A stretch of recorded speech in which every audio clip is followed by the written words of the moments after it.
दो देशों के बीच में एक ट्रस्ट होना एब्सोल्युटली, और ट्रस्ट के बिना आई डोंट थिंक कोई भी रिलेशनशिप आगे बढ़ सकता। और ये हमने देखा, इसको ईरान युद्ध में आपने देखा कि इसको यूएस और ईरान के बीच में ट्रस्ट नहीं है, और इसीलिए इसको लड़ाई इतनी लंबी खींची। रशिया से भारत को दूर रखना अमेरिका की स्टेप, और एक टाइम पे 2 साल पहले इसको अमेरिका से स्टेटमेंट ये आई थी, आई थिंक एंथनी ब्लिंकन ने दी थी उस टाइम पे शायद, कि जो भारत को रशिया से चाहिए हम आपको देंगे। अब रशिया के पास बढ़ गया, तो मैं मानता हूं कि ये जो लड़ाई है इट वाज नॉट नेसेसरी, और मैं इसको इजराइल को खास तौर पे इसका जिम्मेवार मानता हूं। आपको अपनी सप्लाई चेन में आपको रेजिलियंस लाने की, आपकी डिपेंडेंस एक या दो देशों पे नहीं हो सकती।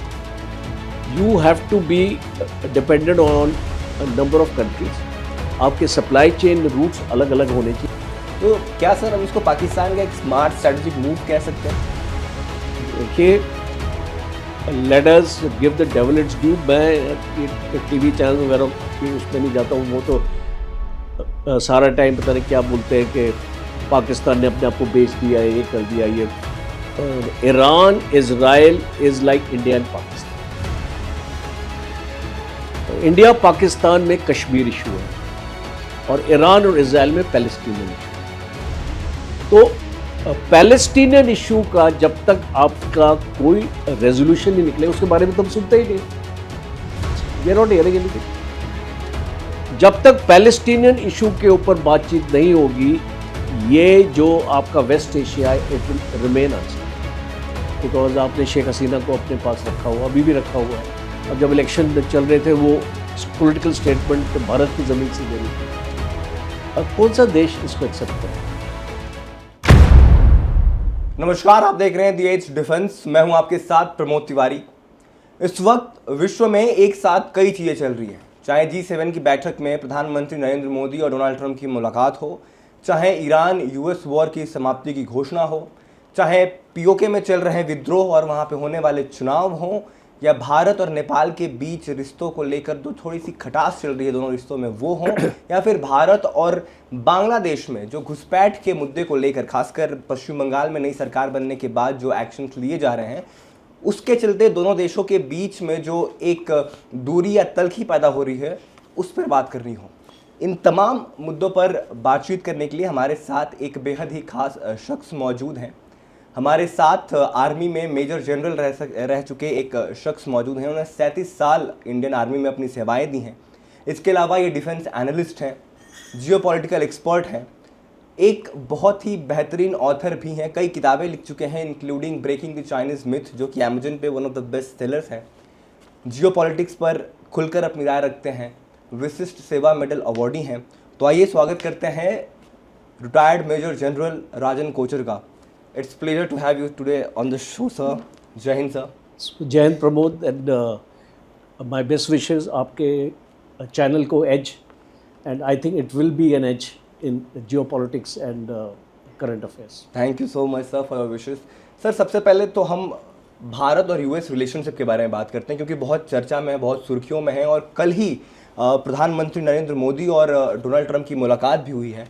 और जिस तरीके से अमूमन ये दोनों नेता मिलते हैं, जो कमराडरी इन दोनों के बीच में दिखती है, या जो पहले टर्म में, ट्रंप के पहले टर्म में देखी गई थी, वो पिछले कुछ समय से मिसिंग है। प्रधानमंत्री मोदी ने भी कुछ तस्वीरें शेयर की।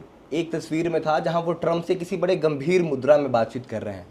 And as far as we know, prime minister Modi वो मैसेजिंग में बहुत बिलीव करते हैं। तो कुछ भी पोस्ट करते हैं, कुछ भी लिखते हैं या कुछ भी भेजते हैं, उसके पीछे कुछ मैसेज छिपा होता है। आप इन मुलाकातों को जो G7 में हुई, आप कैसे देखते हैं सर?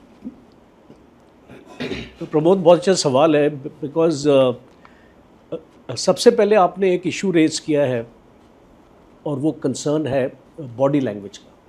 बिकॉज देखिए, हम सब कीन फॉलोअर्स हैं, और ख़ास तौर पे जब मैंने एक अपना डॉक्टरेट भी इस सब्जेक्ट में की, इमोशनल इंटेलिजेंस में, तो बॉडी लैंग्वेज दो लीडर्स के बीच में बहुत इम्पॉर्टेंट होता है। और जो हमने देखा भी है कि जब डोनाल्ड ट्रंप और प्राइम मिनिस्टर मोदी मिलते थे, बॉडी लैंग्वेज से आपको पता चलता था कि उनके बीच में एक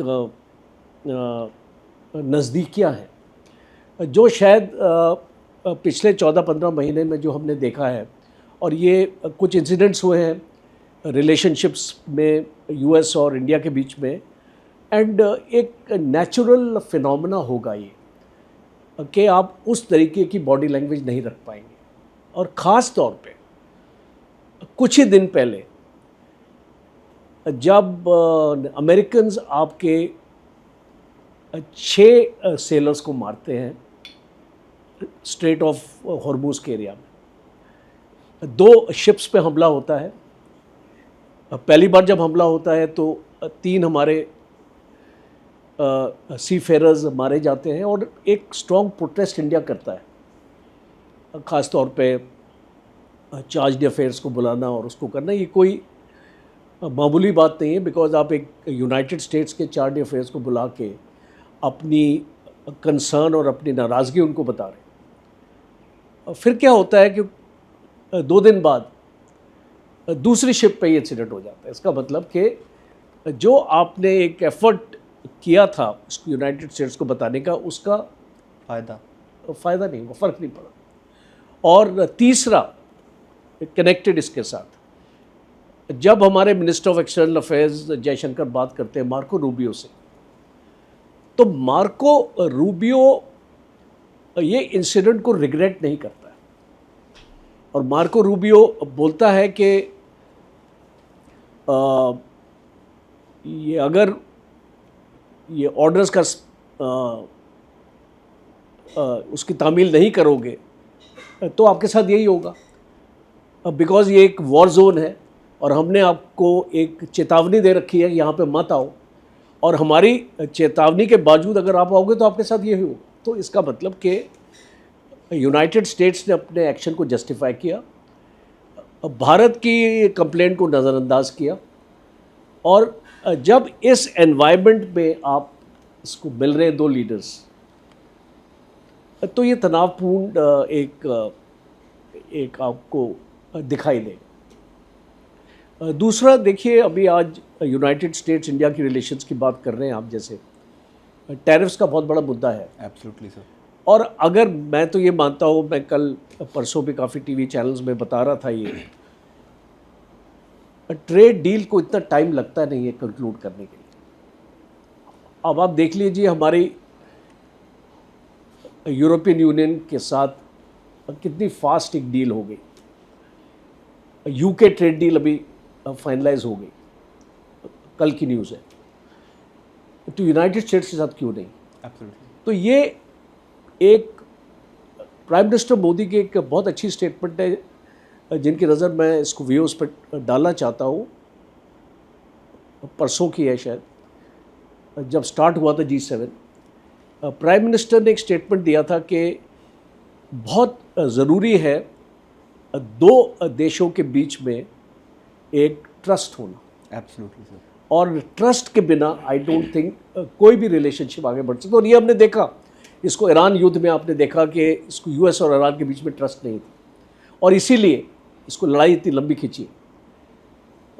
नहीं तो इस लड़ाई में क्या था, 50 दिन की थी ना लड़ाई एक्चुअली, बट अभी वो ब्लॉकेड हो गया, ये चीज़ें आपकी चल रही। तो ये बहुत इम्पॉर्टेंट हो जाता है कि 16 महीने बाद जब आपके लीडर्स आपके मिल रहे हैं, तो आई थिंक काफ़ी रिपेयर और डैमेज कंट्रोल करने की ज़रूरत है, और शायद वो हुआ भी है, बिकॉज़ जिस तरीके की ट्रंप की स्टेटमेंट्स निकली हैं,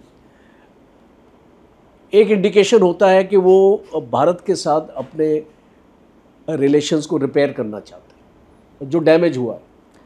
सर, आपने अपने आंसर में मेरे 2-3 सवालों को इंक्लूड कर लिया। मैं इस पर बात करने वाला था। एक तो मार्को रूबियो ने रिस्पॉन्स दिया डॉक्टर एस जयशंकर के कंसर्न्स पे, और जिस तरीके से उन्होंने एक तरीके से हवा में उड़ा दिया भारत के कंसर्न्स को, ये कहते हुए कि हमने आपको मना किया था, you should not have entered that space. कहीं ना कहीं लगता है कि भारत की जो diplomatic and strategic ties with US जो है वो ओवर द टाइम, और खासकर ट्रंप के 2nd टर्म में आने के बाद थोड़ी सी कमज़ोर हुई है sir. It is like a sine curve. कभी अच्छा कभी बुरा। और भारत और यूनाइटेड स्टेट्स के रिलेशन अगर आप देखें, पिछले मैं 1979 के बाद के जो रिलेशंस की बात कर रहा हूँ, तो उसमें एक अपवर्ड ट्रेजेक्ट्री मुझे नज़र आई। और इसलिए आपने देखा कि स्ट्रैटेजिक एक पार्टनरशिप है, और जो डील्स, जो हमारे एग्रीमेंट्स है, कॉमकोजा आप ले लीजिए, कम्युनिकेशन की एग्रीमेंट है, लिमुआ ले लीजिए, एक लॉजिस्टिक्स की एग्रीमेंट है, आईसेट ले लीजिए, टेक्नोलॉजी एग्रीमेंट है, और ट्रंप के आने के बाद उसने उसको अलग नाम दे दिया, एक्सपोर्ट करके इस टाइप। तो ये बुनियादी रिलेशनशिप बहुत स्ट्रॉन्ग है। ट्रंप के आने से ये इसको रिलेशनशिप में कुछ दरार आई है, और वो पाकिस्तान की वजह से, बिकॉज ट्रंप का झुकाव पाकिस्तान की तरफ ज़्यादा हो गया, और ख़ास तौर पे सिंदूर के बाद।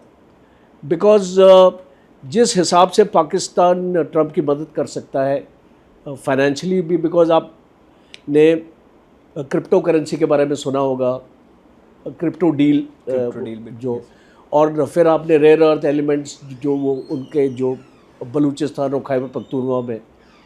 तो हम जब इन चीज़ों की बात करते हैं तो पाकिस्तान और ख़ास तौर पे चाइना को काउंटर बैलेंस करने के लिए, पहले एक्चुअली क्या था, अगर आप इसको स्टडी करें, तो भारत को यूनाइटेड स्टेट्स अपने पास इतनी एक क्लोज एलाई इसलिए रखना चाहता था क्योंकि वो चाइना को काउंटर बैलेंस कर सके। डोनाल्ड ट्रंप ने देखा कि चाइना तो काउंटर बैलेंस हो नहीं रहा है, क्योंकि भारत और चाइना के बीच में रिलेशन नॉर्मल हो रहे हैं। जैसे कि आपने प्राइम मिनिस्टर मोदी भी जो आपका जो चाइना आपका विज़िट हुआ एंड ऑल दैट, और पुतिन भी थे वहाँ पे वगैरह, सारे लोग थे। तो हमने ये देखा कि हमारे जो ट्रेड रिलेशंस हैं वो भी नॉर्मलाइज हो रहे हैं, और जो एयर में जो इसको आना जाना था, जो रिस्ट्रिक्शन थी एयर का, बाय एयर, इसको वो भी निकल गया है। चाइना की तरफ से वीज़ा भी बड़े आरामी से जो इसको बड़े आराम से मिलता है। तो ये अमेरिका को नहीं अच्छा लगा। सर, यही मेरा सवाल भी था कि जैसे आपने भी कहा कि भारत और अमेरिका के रिश्तों की बुनियाद जो है बड़ी फर्म रही है, यहीं से ये सवाल उठता है क्या कि भारत और अमेरिका के बीच जो ये रिश्ता था, ये म्यूचुअल रिस्पेक्ट के वजह से था, या ये सिर्फ अमेरिका की काउंटर बैलेंसिंग एक्ट वाली जो पॉलिसी होती है, ये चाइना को काउंटर करने के लिए एक टेम्पररी एग्रीमेंट था, because they wanted to counter China and India was the only alternative. So it was like एक मजबूरी थी अमेरिका की कि भारत के साथ रिश्ते बेहतर किए जाएं ताकि चाइना को कंट्रोल में रखा जा सके। देखिए, म्यूचुअल रिस्पेक्ट का वर्ड आपने इस्तेमाल किया, वो शायद इंडो यूएस रिलेशनशिप में इतना ज़्यादा अहमियत नहीं रखता है, बिकॉज म्यूचुअल इंटरेस्ट की जगह, म्यूचुअल रिस्पेक्ट की जगह national interest I think is more important. Bharat का क्या नेशनल इंटरेस्ट है? यूएस के साथ रिलेशनशिप्स बनाना, और यूएस का क्या नेशनल इंटरेस्ट है भारत के साथ relationship? That is I think crux point. और India is a very big market. आप जानते हैं कि तकरीबन $100 बिलियन का ट्रेड है इसको भारत और इसको यूएस के बीच में, और ट्रेड डेफिसिट था, और इसलिए टैरिफ वगैरह लगाया गया।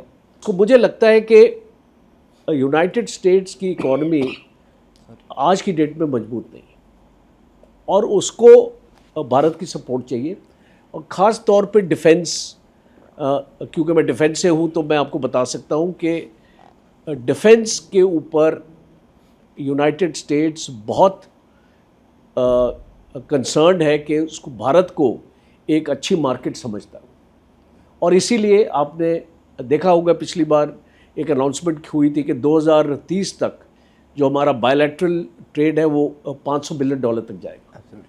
तो ये 500 बिलियन आएगा कहाँ से? बिकॉज हमारे व्यूअर्स भी जानना चाहेंगे कि इंडिया ने कमिटमेंट कैसे दे दी। बिकॉज 500 बिलियन, तो अगर आप 100 बिलियन से 500 बिलियन तक जाओगे 5 टाइम्स, तो अब क्या इसको खरीदोगे यूनाइटेड स्टेट्स से? हथियार।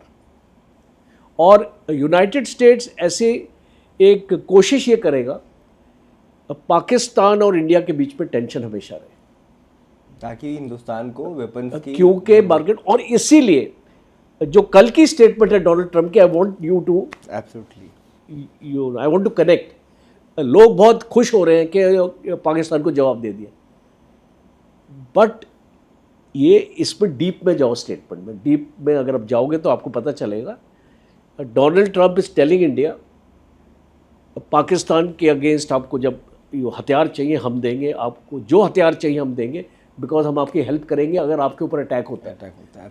सर मैं उसी स्टेटमेंट में बात करने वाला था। कल जब ट्रंप ने कहा कि we will be there if anybody attacks India, we will be there to help India, can we trust Trump? Trump has been unpredictable since day one. हमने ऑपरेशन सिंदूर में देखा, एंड नॉट जस्ट ट्रंप, अगर हम America का historical stance देखें during Indo Pak war, चाहे 1971 हो, चाहे 1999 के कारगिल वॉर हो, they have been soft towards Pakistan. And उन्होंने कई बार ऐसे जब मौके आए जहां भारत को उनकी मदद की आवश्यकता थी, मदद करना तो दूर, उन्होंने पाकिस्तान की मदद की उलट। तो ऐसे में अमेरिका को ट्रस्ट किया जा सकता है? और दूसरा सवाल सर डिफेंस पैक्ट को ही लेके है कि जो ट्रेड डील जो अटकी हुई है, या फिर जो ट्रम्प टैरिफ लगा रहे थे, क्या उसके पीछे बहुत बड़ा रोल भारत का अमेरिका से डिफेंस एक्सपोर्ट कम करना है? क्योंकि भारत मेनली जो डिफेंस एक्सपोर्ट करता है वो रशिया से करता है, और इस साल तो इंडिया ने खुद के डिफेंस मैन्युफैक्चरिंग को एक record high of 1.78 lakh crore तक लेके गया है। तो क्या ट्रम्प की चिंता यही है कि भारत अगर आत्मनिर्भर होता है, सेल्फ रिलायंट होता है और रशिया के साथ लगातार डिफेंस एक्सपोर्ट करता है, तो फिर अमेरिकन वेपन्स भारत खरीदेगा नहीं, जिसकी वजह से लगातार ट्रम्प जो है ये प्रेशर टैक्टिक्स अपनाने की कोशिश कर रहे हैं? देखिए, आज भारत की फॉरेन पॉलिसी में एक झुकाव है यूएस की तरफ, और ये इसलिए है क्योंकि टेक्नोलॉजी के क्षेत्र में US is the number 1 in the world. China उसको कम्पीट कर रहा है टेक्नोलॉजी के क्षेत्र में, बट हम चाइना से तो एक्सपेक्ट नहीं कर सकते हैं कि वो टेक्नोलॉजी आए हमारे पास। हम यूएस से ज़रूर एक्सपेक्ट कर सकते हैं, बट प्रॉब्लम क्या है यूएस की, वो आपको टेक्नोलॉजी तो देना मांगता है, पर उस टेक्नोलॉजी को ट्रांसफ़र नहीं करना चाहता। एब्सोल्युटली। तो आपने आत्मनिर्भर भारत की बात करी, बहुत अच्छा लगता है सुन के वर्ड, पर क्या हम लोग आत्मनिर्भर की तरफ जिस रफ्तार से हमको बढ़ना चाहिए था बढ़ रहे हैं? और उस रफ्तार को अगर आपको तेज़ करना है तो आपको टेक्नोलॉजी चाहिए। एब्सोल्युटली। आपको कौन दे रहा है टेक्नोलॉजी आज? एक आपको छोटा एग्जांपल देता हूं मैं, इसको जेट इंजन्स का, जो इसको अमेरिका से आने हैं, 180 हमने कॉन्ट्रैक्ट किए 2021 में, और तेजास के लिए, मार्क 1 अल्फा के लिए मुश्किल से 15-20 आए। क्या वजह है कि अमेरिका के पास है नहीं देने के लिए? इसको मैं तो बिलीव नहीं करता हूँ, बिकॉज अमेरिका चाहता है कि आपकी जो ताकत है वो जो उतनी ना बढ़े, और वो इसलिए आहिस्ता आहिस्ता करके आपको देता है। जब अमेरिका का डिप्टी सेक्रेटरी रेजिना डायलॉग में इंडिया आता है, वो हमारी धरती से स्टेटमेंट देता है कि जो गलती हमने चाइना के साथ करी हम इसको इंडिया के साथ नहीं करना चाहते, हम भारत को इसको मजबूत नहीं देखना चाहते, कि वो हमारे लिए एक सिरदर्दी बन जाए आने वाले वक्त। तो जब एक देश की सोच ऐसी है, इसका मतलब कि वो आपका दोस्त एक लॉन्ग टर्म के लिए कहलाने लायक नहीं। तो इसलिए मैं ये इसको एम्फोसाइज यहाँ पे ये करना चाहता हूँ कि रशिया के साथ जो आपकी रिलेशनशिप है, फ्रांस के साथ है, ग्रेट ब्रिटेन के साथ है, जापान के साथ है, साउथ कोरिया के साथ है, ऑस्ट्रेलिया के साथ, ये सारे टेक्नोलॉजी के क्षेत्र में आपकी बात करूँ। टाइम आ गया है कि हमको इस रिलेशनशिप को और मजबूत करना है, ख़ास तौर पे जर्मनी। अब हम यूरोपियन यूनियन की बात करते हैं, उसमें जर्मनी बहुत बड़ा हिस्सा हो जाता है हमारे लिए। और आप जानते हैं कि उनकी ऑटोमोबाइल इंडस्ट्री वगैरह, इस गाड़ियाँ आपने देखी हैं, जर्मन गाड़ियाँ यहाँ पे घूमती हैं। आई थिंक स्कोडा भी प्रीमियम कार तो उस टाइप की टेक्नोलॉजी हमको चाहिए। और फ्रांस बोलता है आपको जेट इंजन हम देंगे और हम टेक्नोलॉजी भी देंगे आपको, सैफ्रॉन जहाँ पे मैन्युफैक्चर होता है। रशिया आपको बोल रहा है हम आपको Su-57 देते हैं, पूरी टेक्नोलॉजी ट्रांसफ़र करेंगे और उसमें आपको ब्रह्मोस फिट करना है, आप कोई चीज़ फिट करने कर सकते हैं। हम राफेल में नहीं कर पाए, बिकॉज सोर्स कोड आपको फ्रांस ने दिया नहीं। दूसरा, भारत अगर इसको अमेरिका अगर भारत का बहुत अच्छा दोस्त है तो वो हमको इसको क्यों रोक रहा है रशिया से सस्ता तेल खरीदने के लिए? क्या वो अपने दोस्त को और उसकी इकोनॉमी को बेहतर नहीं देखना चाहता? वो इसलिए रोक रहा है बिकॉज वो आपको अपना तेल देना चाहता है और उसका तेल है twice the cost of the Russian oil. Russia से भारत को दूर रखना अमेरिका की स्ट्रेटजी है। और एक टाइम पे 2 साल पहले इसको अमेरिका से स्टेटमेंट ये आई थी, आई थिंक एंथनी ब्लिंकन ने दी थी उस टाइम पे शायद, कि जो भारत को रशिया से चाहिए हम आपको देंगे, आप रशिया के पास बच जाइए। तो इसका सारांश ये है इस डिस्कशन का, इस व्यूअर्स को भी समझना बहुत ज़रूरी है कि भारत यूएस के ऊपर भरोसा नहीं कर सकता है। ट्रम्प की जो कल की स्टेटमेंट है कि हम आपकी मदद करेंगे, ज़रूरी नहीं है कि वो आपकी मदद करें। वो इंटरेस्टेड है आपको हथियार बेचने में और वो उसको मदद समझता है कि भाई हम आपकी मदद कर रहे हैं, पर हम अमेरिका की मदद कर रहे हैं कि उनसे हथियार ले रहे हैं, बिकॉज पैसा तो अमेरिका के पास जा रहा है। रशिया को हमको हमेशा एक स्ट्रॉन्ग पार्टनर रखना, बिकॉज रशिया से हमको हमारे जो रिलेशंस हैं वो ख़राब नहीं होने चाहिए। It's very important. और आने वाले वक्त में अगर हम इसको जियोपॉलिटिक्स की बात करते हैं, एक चीज़ ख़ास तौर पे आपको इसको समझनी पड़ेगी। एक RIC करके अलायंस बना था या सोच रहे थे बनाना, रशिया, इंडिया, चाइना। इसको मुझे लगता है आने वाले वक्त में we should be part of that alliance. Sir अब आगे चलते हैं, बात करते हैं सर उस वॉर की जिसने भारत को और पूरी दुनिया को बहुत क्षति पहुंचाई financially, Iran US Israel war को लेके, ये युद्ध जो इतने दिनों तक खिंचा। सर मेरा पहला सवाल यही है कि आप इस पूरे वॉर के लिए, पूरे डिस्ट्रक्शन के लिए जो वर्ल्ड इकोनॉमी ने सफ़र किया, आप जिम्मेदार किसको मानते हैं? Who should be held accountable for that war? तो मैं मानता हूं कि ये जो लड़ाई है इट वाज नॉट नेसेसरी, और मैं इसको इजराइल को ख़ास तौर पे इसका जिम्मेवार मानता हूँ और इसको नेक्स्ट उसको यूनाइटेड स्टेट्स को, बिकॉज इजराइल के दबाव में आके यूनाइटेड स्टेट्स ने जो साथ दिया इजराइल का, और इसीलिए ये बहुत इम्पॉर्टेंट हो जाता है समझना जो वेस्ट एशिया में स्थिति थी लड़ाई से पहले और आज जो स्थिति है लड़ाई के बाद, स्टेटस को कभी नहीं होगा वहाँ पे। तो इस लड़ाई ने क्या किया है?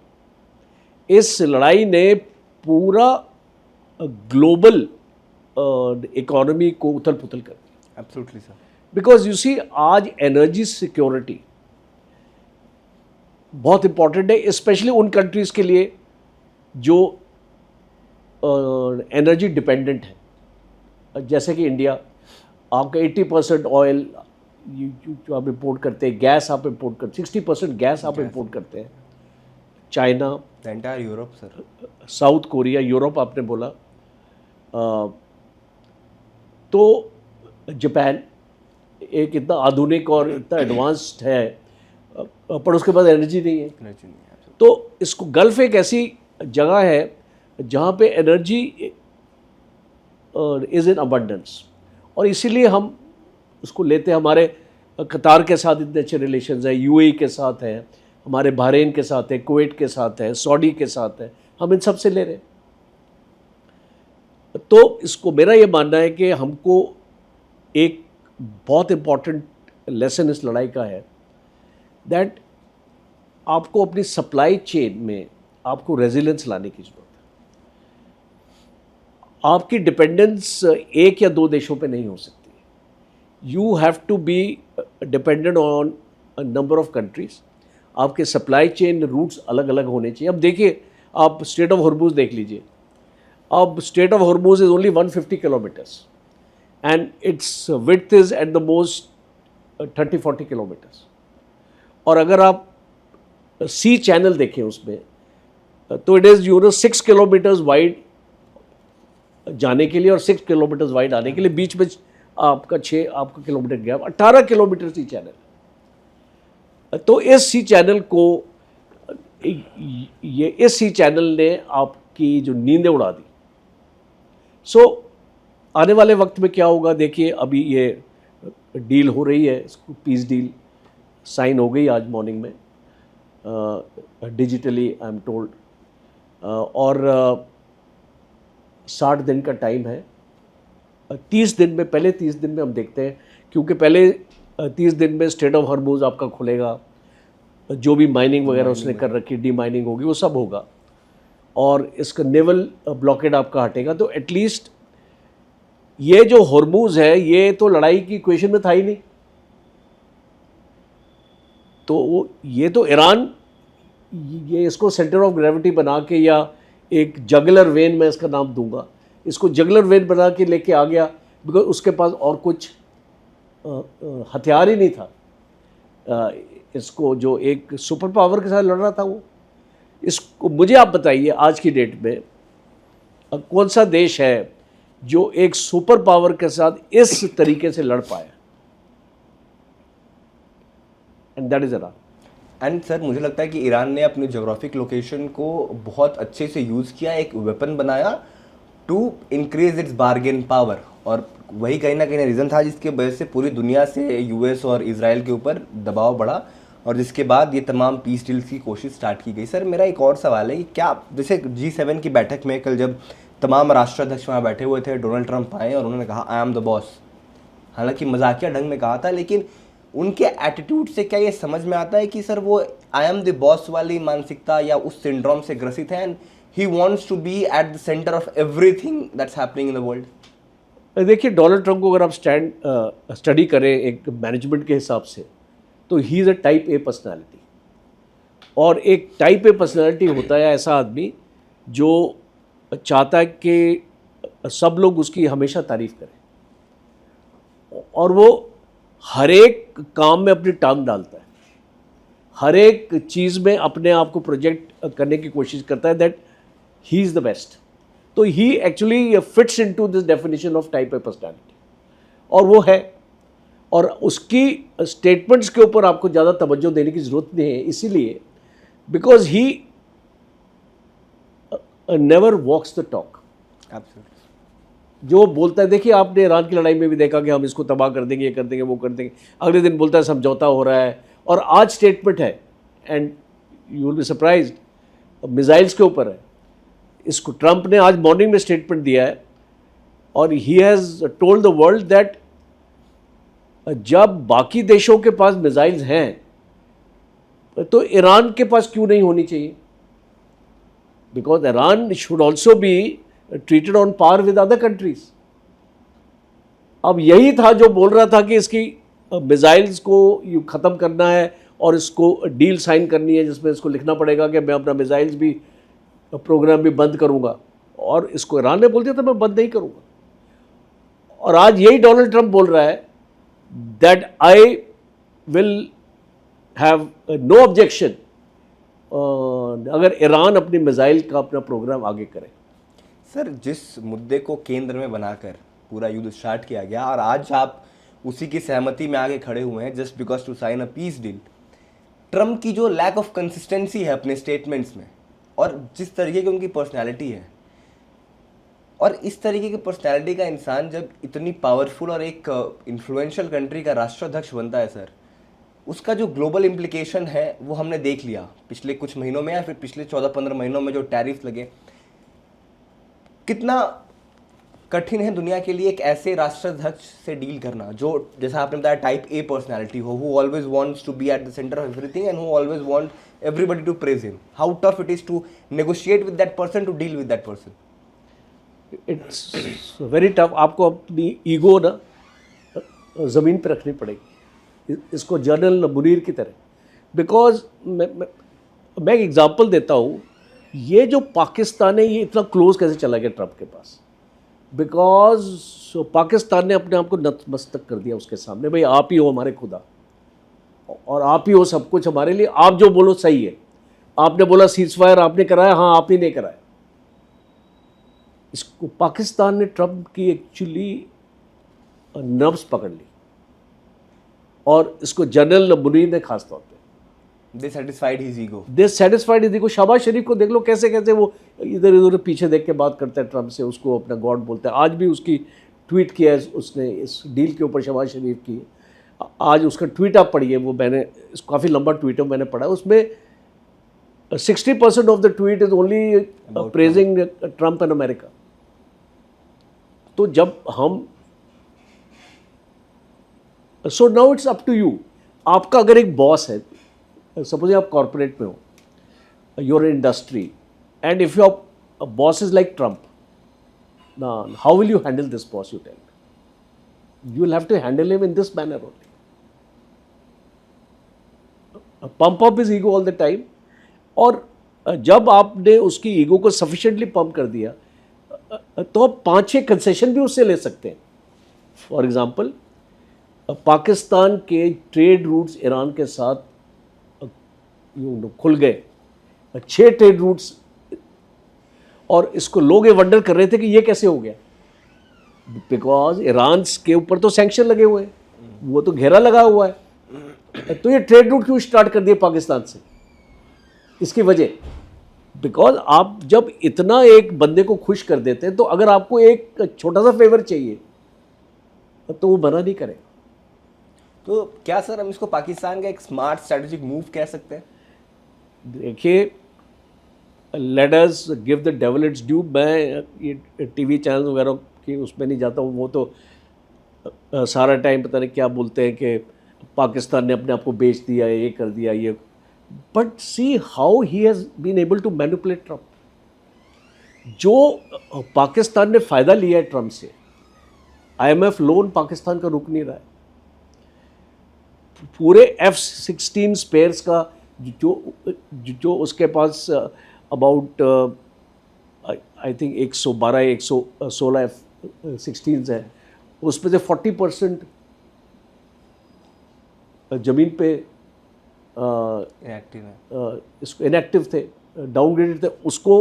इसको ट्रंप ने जो स्पेयर्स दिया उसको रिवाइटलाइज किया। दूसरा, इसको पाकिस्तान की हर एक फोरम में मदद कर रहा है। सऊदी अरेबिया के साथ डिफेंस डील पाकिस्तान की, Trump was the instrumental in getting this done.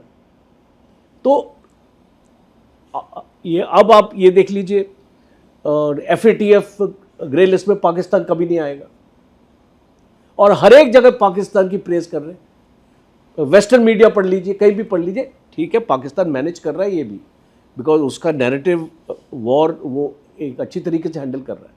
तो जहाँ पे वो सक्सेसफुल हुआ है, और आज वो इसको जो क्या बोलते हैं, इस्लामाबाद अकॉर्ड बोलता है।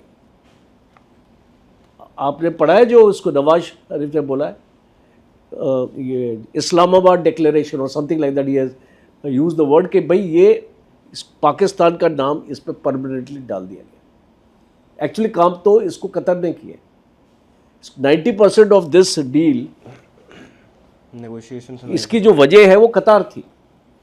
पाकिस्तान को क्रेडिट मिला, शुरू से पाकिस्तान रहा इस डील में, और ट्रंप ने एक्नॉलेज किया है क्रेडिट। तो आप इसको समझ सकते हैं कि जब एक ऐसे आदमी के साथ डील करना होता है तो एक तरीका होता है उसके साथ डील करने का, तो आप उसमें सक्सेस कर सकते हो। अगर आप एक ईगो के साथ अपनी दूसरी ईगो लगा के रखोगे तो आप फिर ट्रंप के साथ डील नहीं कर पाओगे। मतलब आप सिग्मा पर्सनालिटी के साथ ट्रम्प को डील नहीं कर सकते, उसके लिए you have to satisfy his ego. You have to satisfy his ego. अब वो आप कैसे सेटिस्फाई कर सकते हैं? डिप्लोमेसी का क्या आपका तरीका है? आपके पास इतने सारे आपके पास इंस्ट्रूमेंट्स हैं जिससे आप इसको कर सकते थे, जो आपने नहीं किया। सर, इस वॉर के बाद जब जब नेगोशिएशंस की बात आएगी, पाकिस्तान की बात की जाएगी, हालांकि हमारे एक्सटर्नल अफेयर्स मिनिस्टर जयशंकर साहब ने शब्द इस्तेमाल किया था दलाल, कि हम दलाल नहीं हैं कि हम मध्यस्थता कराएं। आपको लगता है ये शब्द सही था? और इस वॉर के बाद आपको लगता है कि पाकिस्तान का स्टेचर जो है अब वो एक जियोपॉलिटिकली बढ़ने वाला है? पॉलिटिक्स और diplomacy has a very blurred line. If you try to understand politics and diplomacy, एक बहुत blurred line है. In diplomacy, you don't use such words like dalal and all. In politics, you use such words. तो इसको मेरा ये मानना है कि आप अपना खुद का स्टेचर कम करते हो, क्योंकि पाकिस्तानी तो करते ही हैं इस्तेमाल ये वर्ड्स। तो are we trying to copy them also, कि अगर आप ये बोलोगे तो हम ये जवाब देंगे। सो आई थिंक इसमें statesmanship is more important. Sir, इस पूरे पीस नेगोशिएशन या पीस डील को सबसे ज़्यादा खतरा किस चीज़ से है? किससे है? क्या इजराइल से है? क्योंकि ईरान और यूएस ने एक पीस डील साइन कर लिया, लेकिन क्या इजराइल लेबनान पर अटैक बंद करेगा? क्या इजराइल के अंदर की जो पॉलिटिक्स है वो नेतन्याहू को ये डील मानने पर मजबूर करेगी, या ये डील ना मानने के लिए मजबूर करेगी? Because I don't think so, या जो लोगों के दिमाग में भी ये सवाल उठ रहे हैं, जो जियोपॉलिटिकल एक्सपर्ट हैं, वो भी ये कह रहे हैं कि शायद इजराइल इस डील को ना माने, शायद Israel continues to attack Lebanon. Do you think so sir कि इस डील को सबसे ज़्यादा खतरा इजराइल से है? First of all, this deal is not between Israel and Iran. Absolutely, sir. Let us understand this. It is between United States and Iran. And why? Because United States वापस जाना चाहता है. यूनाइटेड स्टेट्स ने एक तरीका ढूंढा है उसको वापस जाने के लिए, इसलिए उसने बोला है 60 दिन तक शांत रहो और मैं वापस चले जाऊँ, उसके बाद जो करना है करो, मैं जिम्मेवार नहीं और ना ही मैं इंटरफेयर करूँगा. अब इजराइल के ऊपर आते हैं, बिकॉज इस डील में अगर आपने 14 पॉइंट जो भी उसके पॉइंट्स हैं उसमें लेबनान का भी मेंशन है कि लेबनान पे अटैक नहीं होगा, ये नहीं होगा, वो होगा. तो वो तो यूएस बोल सकता है ना, इसको इजराइल तो नहीं बोल रहा ना. तो इसका इजराइल का अगर आप लेबनान का जो एज अ मिलिट्री एनालिस्ट अगर मैं उस ऑफेंसिव को एनालाइज करूं तो वो ऑफेंसिव आज कल्मिनेशन पॉइंट पे नहीं पहुंचा है. It will require at least 5-6 months to reach the culmination point. और इजराइल इसको छोड़ने वाला नहीं है. ओके, एक ब्रीफ पॉज कर दिया उसने, एक टैक्टिकल पॉज कर दिया जिसको हम बोलते हैं कि भाई अभी हम अपने ऑपरेशन बंद करते हैं, पर हम वापस नहीं आ रहे.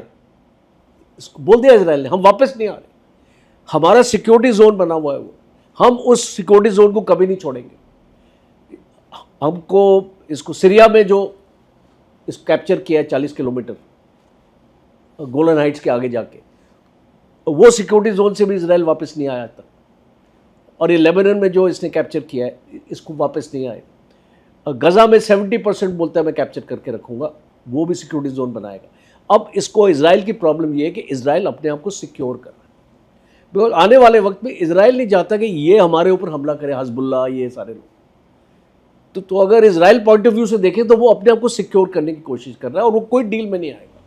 सर, इजराइल की यही सिक्योरिटी डॉक्ट्रिन जो है इस पीस डील के एंटी काम करेगी, because that security doctrine will never permit Israel to abide by this deal? See आप ये मान के चलिए, Iran Israel is like India and Pakistan. India Pakistan में कश्मीर इशू है और ईरान और इजराइल में पैलेस्टीनियन इशू है। तो पैलेस्टीनियन इशू का जब तक आपका कोई रेजोल्यूशन नहीं निकले उसके बारे में तो हम सुनते ही नहीं, we are not hearing anything. जब तक पैलेस्टीनियन इशू के ऊपर बातचीत नहीं होगी, ये जो आपका वेस्ट एशिया है it will remain unstable. Sir अब बात जैसे हम ट्रम्प की कह रहे थे, अमेरिका की कह रहे थे कि America wants to get out of this war at any cost, इसीलिए पीस डील साइन कराया गया। हम देख रहे हैं रशिया और यूक्रेन पिछले 4 सालों से एक युद्ध जैसे हालात में है, वो रशिया वहाँ से बाहर नहीं निकल पा रहा ना। America and Russia both super power, दोनों ने ऐसी कंट्रीज को अटैक किया जो न्यूक्लियर स्टेट नहीं थी। India and Pakistan had a brief armed conflict. Bharat ने ऑपरेशन सिंदूर किया, मिसाइल्स लॉन्च किए एक न्यूक्लियर स्टेट की टेरिटरी में, and still we were able to get away with that war in just 4-5 days. क्या ये भारत की एक कामयाबी, एक सक्सेस मान सकते हैं हम? और क्या हमने ऑपरेशन सिंदूर में वो अचीव किया जो हमारा टारगेट है, जो हम करना चाहते थे? देखिए, ये जो आपका सवाल है इसको मैं 2 पार्ट्स में बताऊंगा सो दैट इसको व्यूअर्स को एक सच्चा एनालिसिस मिले, बिकॉज प्रोपेगेंडा बहुत चल रहा है कि ये 4 दिन की ऑपरेशन को आप लड़ाई नहीं बोलते। 4 दिन की ऑपरेशन को लड़ाई नहीं होते, और 4 दिन के ऑपरेशन में ना तो कोई हार होती है ना तो कोई जीत होती है। So you have to understand from a military perspective. मैं बता रहा हूँ 4 दिन की लड़ाई आप मुझे बता दीजिए कहाँ पे हुई है और जहाँ पे आपने हार जीत आपने ले ली।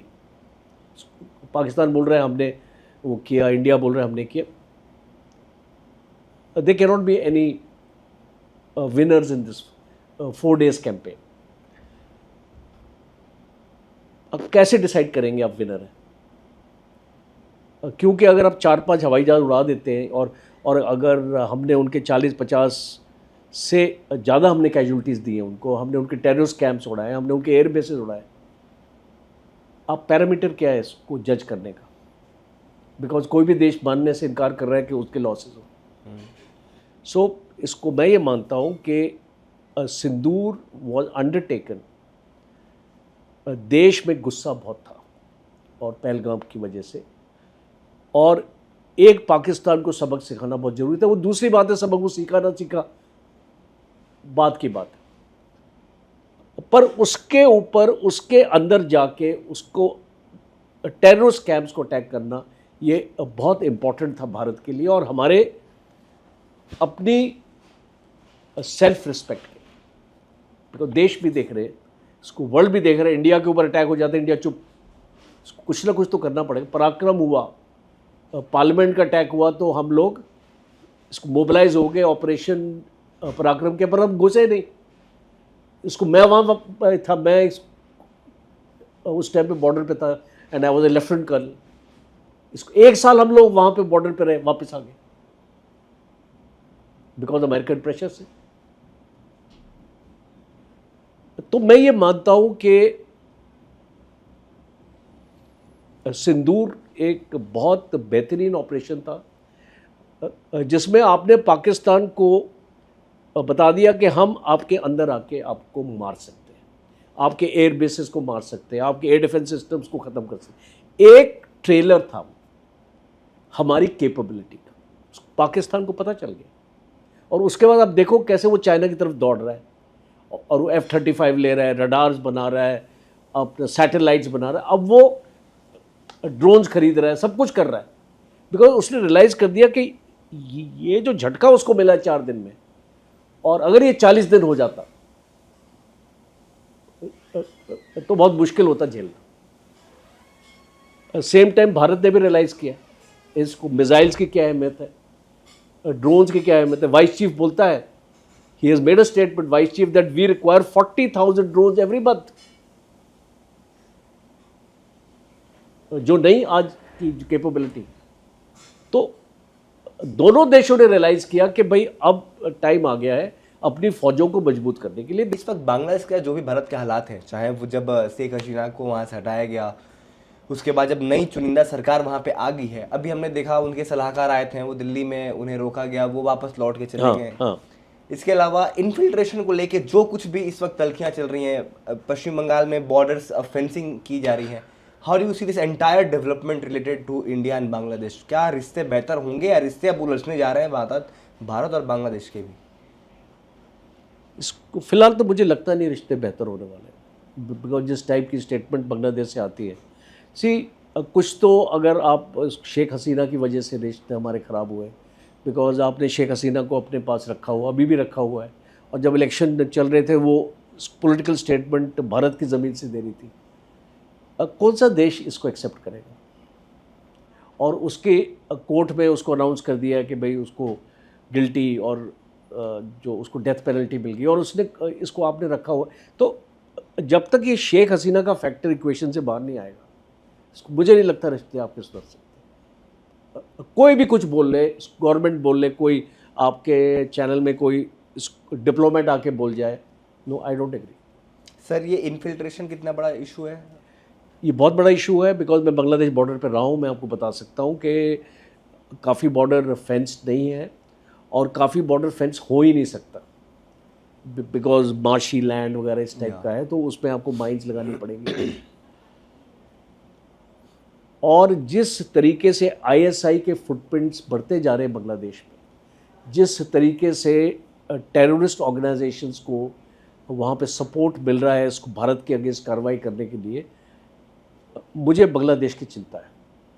और आने वाले वक्त में भारत की फॉरेन पॉलिसी देखिए, आपने 5 नए कंटोनमेंट्स क्यों बनाए वहाँ पे इसको 1 साल के अंदर? बिकॉज अब आपको थ्रेट परसेप्शन आपका बढ़ गया है। तो उसको मुझे ये लगता है कि आने वाले वक्त में Bangladesh will also become a threat perception, Nepal is also becoming one, और ये ख़ास तौर पे चाइना सेंट्रिक्स हैं दोनों जगह। चाइनीज़ बांग्लादेश में बहुत मात्रा में आ चुके हैं। आपके पोर्ट, चिटागोंग पोर्ट पे काम चल रहा है,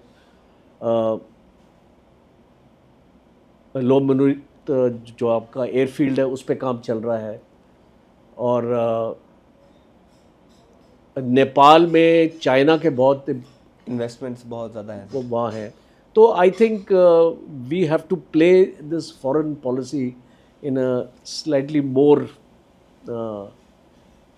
इन्वॉल्व मैनर। मुझे लगता है कि हमको थोड़ा अपनी इसको फॉरेन पॉलिसी में यहाँ पे थोड़ा बदलाव लाने की ज़रूरत है।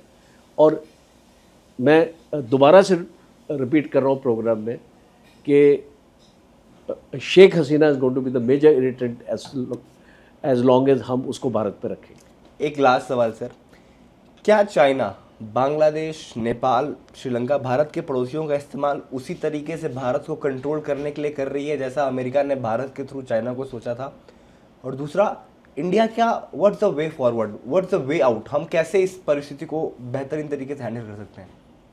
देखिए, आप इसको बहुत अच्छा सवाल है, बिकॉज ये तो इतने छोटे आंसर्स नहीं है, ये तो बहुत बड़े आंसर देने पड़ेंगे, बट मैं इसको शॉर्ट रखूँगा कि चाइना पूरी तरीके से कोशिश कर रहा है भारत को कमज़ोर करने के लिए, और कोई भी अगर उसको ज़रिया वो इख्तियार करेगा वो करेगा, चाहे वो नेपाल के थ्रू, चाहे वो बांग्लादेश के थ्रू, और हमको चौकन्ना रहना, चाहे वो म्यांमार के थ्रू, देखो म्यांमार बॉर्डर पर। तो और उसको नॉर्थ ईस्ट में आप जानते हैं सिचुएशन इतनी अच्छी नहीं है, मणिपुर का हालत आप जानते हैं, दैट रिक्वायर्स अटेंशन। नागालैंड, अब इसको नागाज भी आ गए हैं, अब इंडिपेंडेंट अपना देश मांग रहे हैं। तो नॉर्थ ईस्ट के चैलेंजेस अलग हैं, और इसको मुझे लगता है कि इस भारत को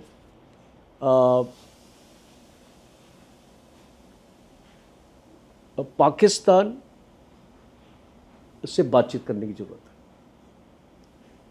सी, you have to accept that you can't change your neighbour.